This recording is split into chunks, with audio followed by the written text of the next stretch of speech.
We have some new updates revolving around the Phoenix Suns, and Matt Ishbia and Brian Gregory are getting to work making two deals come through before the start of free agency, where they picked up and brought back one player and ultimately let go and release the other. So, what could that mean for the Phoenix Suns here, gearing up for free agency as we look at their aprons, their roster spots, and who could realistically change this course for Jordan Ott in this Suns direction? Well, we're going to be breaking down all of that and more on this episode of Suns Digest. I am Bruce Veliz, and you guys have been fantastic. You guys have been showing your love and support for the channel, which I really do appreciate over these last couple of days and weeks. You know, there has been a lot of news revolving around the Suns, and even more has come through with us today. So I hope you guys do enjoy the content that we are bringing. So if you want to stay up to date on everything, make sure to hit that subscribe button.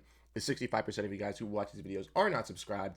And if you want to make sure you get every single news about the Phoenix Suns right as fast as it happens, this is the place for you. So without further ado, let's dive in and let's explore the news related to the Phoenix Suns today, as Suns make multiple moves coming into this afternoon. And like I mentioned, free agency does start today at 6 p.m. Eastern, 3 p.m. Phoenix time for all you guys over in the Valley here. Just in a couple of hours, we will see transactions be coming through with teams. And I do think the Suns could potentially get busy, but at the moment that they stand right now, it does look like that may have to wait. If we want to look at the Phoenix Suns and see what they did today, we can see that they brought back one player and let go of one of them. The player that they decided to bring back was Colin Gillespie, someone that I've been a huge fan of for the Phoenix Suns this year. He was a guy who was on a two-way contract and was able to work himself up to a one-year deal here with the Phoenix Suns, roughly right around $2 million. It's widely expected that Gillespie will be getting a bigger role with the Phoenix Suns compared to last season,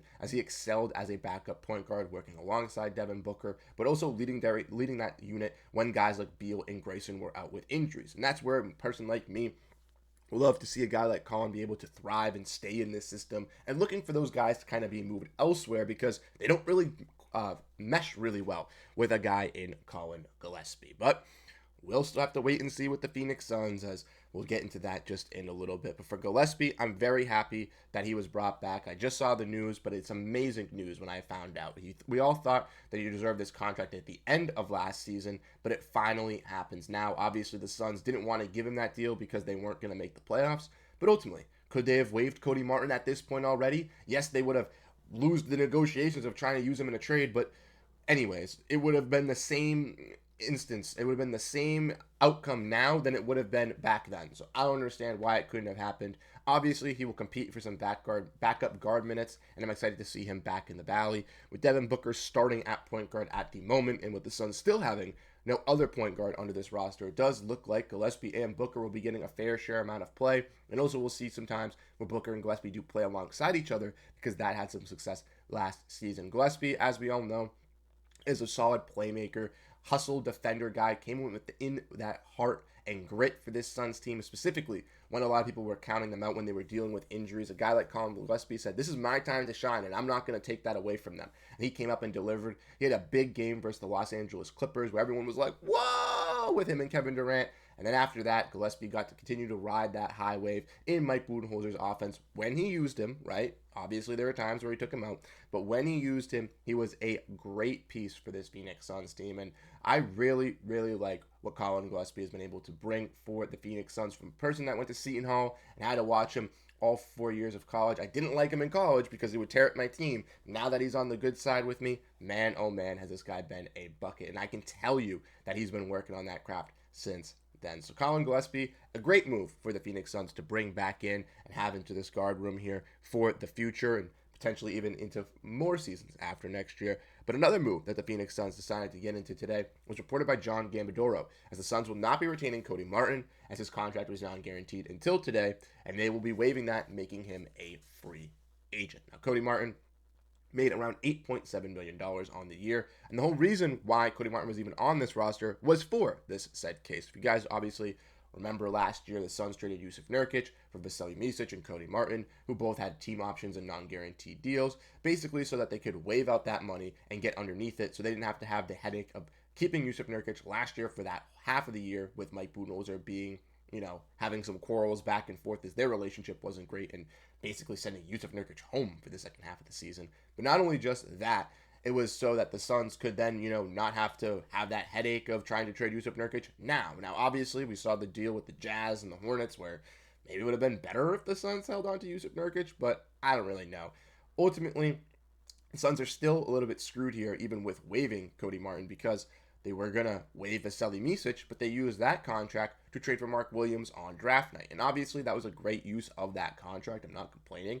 Mark Williams is going to be a beast, but that took a lot of the flexibility away from the Phoenix Suns. Now, yesterday, they had another non-guaranteed deal. That was Nick Richards. They brought that deal back, which was a little puzzling to me and others because we still have 4 centers. We have 4 or 5 shooting guards, and we have 2 small forwards and 2 point guards. So I don't know what this team's construction is going to be, right? Obviously, we still got to be on team optimism. It's June 30th right now. But as we get into free agency and as we get into some of these moves, if I don't hear about Grayson Allen being moved, potentially Royce, Beal, any of these other contracts that are still here that have been talked about as being tradable assets for not only just this offseason, but last trade deadline and even last offseason, it's going to be absolutely ridiculous here in Phoenix on my end. I'm just letting you guys know that because with the Phoenix Suns losing a guy in Cody Martin, they're still above the second apron and well above the second apron, right? The Suns right now are currently sitting at $216 million being paid to 14 players on their roster. Now, the Suns do have $3 million that they are paying in holds to EJ Liddell and to Nazir Little. And in that case, the Suns are now paying around $220 million. The second apron line, if we want to remember, is 207. The Suns would have to shed around $13 million to help drop below that second apron and to get into the first. So who are some contracts that kind of fit that? Well, obviously Grayson, making around 17. But even if they trade Royce, that's still not possible. Even if they move Nick Richards, it's not possible.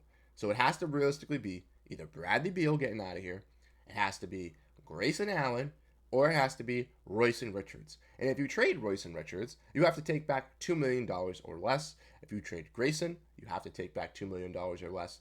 So it's really difficult for the Suns, right? Basically, what they're going to have to do to get below this apron is try and salary dump either Grayson, Royce, or Richards together or in separate deals to get below that apron and have some flexibility to then try and trade Bradley Beal. Now, we all know that the Suns have also remained certain that they don't want to bring Bradley Beal back, but that question mark is still out there with the Phoenix Suns because they can't do these other moves to get below the first apron. Well, then they can't trade Bradley Beal because if they're a second apron team, they can't they can't do a deal because no other player out there makes exactly as Bradley Beal or less than Bradley Beal that a team that has a salary cap of $53 million can take on. To do a Bradley Beal trade for the Phoenix Suns, they're going to have to be in that first apron. And that's where a lot of concerns have really gone with this team of when are they going to make these moves? When are they going to be able to drop below these aprons? When are we going to actually see this stuff actually come through to play? Now, with Richards coming back, with Martin being waived, with Gillespie being brought back, like I mentioned, they have 14 guys on the roster. So it's going to be interesting to see what the Suns do. I don't really expect them to do much today in free agency, and they would only have a veteran minimum contract anyways to be able to shell out there. So I would expect the Phoenix Suns to try to shed some of these contracts, like I mentioned, trying to trade Richards, trying to trade Grayson Allen, trying to trade Royce O'Neal, right, to drop below. Even if they are taking salary back, at least shedding $3-4 million each time so they can drop below that $13 million potentially, and then having 2-3 roster spots open to trading Bradley Beal and taking on some bad contracts on in return could also help out the Phoenix Suns, not only then just fill out their roster, but also help them drop below these aprons, get some expirings in here, or maybe potential bad contracts that they could look to move off of in the future, but also gets the case of Bradley Beal and his no trade clause out of here, which makes it a little bit easier and free roaming for the Suns to make moves in the future with aggregating salaries, because there's not someone saying, nope, I won't go to Utah, so you can't trade me there. Nope, I won't go to Brooklyn, so you can't trade me there. Actually, I want to stay in the Valley, so you're not trading me at all. That can't happen. And that's the main problem with the Bradley Beal trade contract. It's not Bradley Beal and his play in the playing area that he is. It's not the fact that he can't stay healthy. It's not the fact that he complains. It's the fact that he has a no trade clause and Buddy can legitimately just go, nah, I'm not going there. Nah, I'm not going there. Nah, I'm not going there. I'm telling you right now, if he didn't have the no trade clause, he already would have been gone. He already would have been gone. The Suns would have had all the assets to do it, and Matt Ishbia wants to win. He would have gotten him off.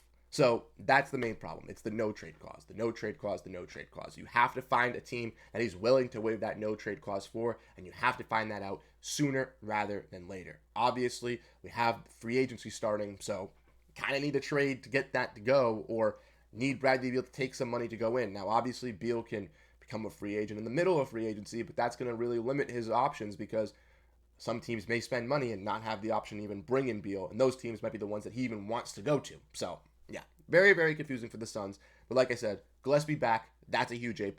Really loving what Gillespie can bring as a backup point guard. Finally got another point guard in the rotation as well, a true point guard, right? Not just a shooting guard that can play point guard. They actually have a point guard. Now, obviously, they cut Cody Martin. They brought back Nick Richards. So we'll have to keep an eye out on some other moves for the Suns. But let me know your thoughts down below in the comment section and what you guys ultimately think on the two moves today. Letting go of Cody Martin, which was pretty much expected unless they were going to find a trade for him or find a trade for someone else, and bringing back Colin Gillespie. I like both of these moves. Hopefully, Cody Martin can find a new role out there in free agency with another impact team where he can come off a veteran minimum and be a key player, because he was solid as a defender for the Suns, just wasn't that really great on the offensive side. So let me know your thoughts down below. Like I said, I will have videos coming out relating to everything, and if we have something shocking come through, right, a trade or anything like that later today, you will see me later breaking it down. So if you want to stay up to date on everything, make sure to hit the subscribe button. Free agency officially starts today, and the Suns can really start getting creative with their roster,